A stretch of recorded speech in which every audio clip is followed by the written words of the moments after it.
In this tutorial video, I'm going to show you how we're going to use the Google API charts to create some cool looking pie charts with our database data.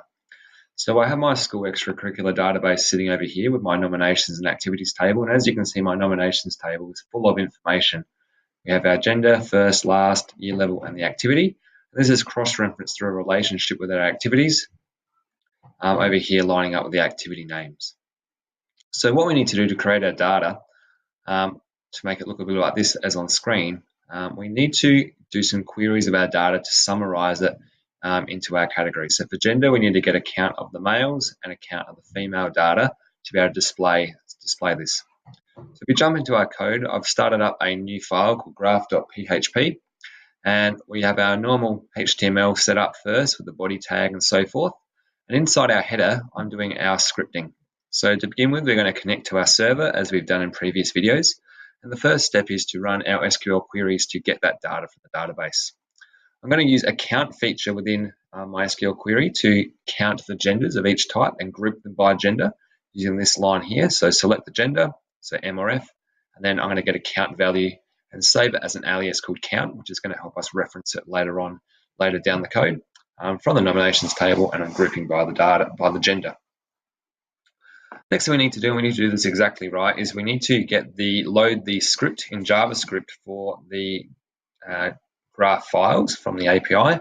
So we need to copy and paste these two lines of code here, and we can also copy and paste these lines of code here, generally from their website. I'm drawing two graphs on this website, so we're just going to focus on this line first. So what it does first is Google Charts.setOnLoadCallback basically means that we're going to run this function called drawGenderChart, which links to this function down here that we've created in JavaScript. The first thing we need to do is we need to get our data into a particular format in an array so that it can be read and interpreted and made into a graph.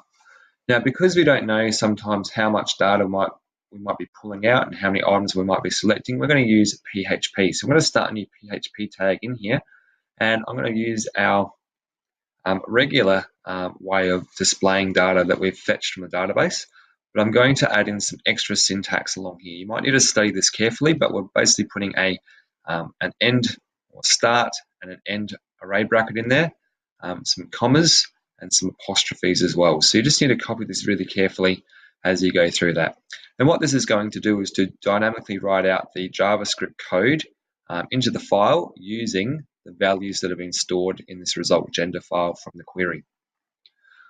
There are plenty of other options that you can adjust on the chart, like the title and so forth. We can play with them at a later date. The next step is to set up your chart variable that you can load.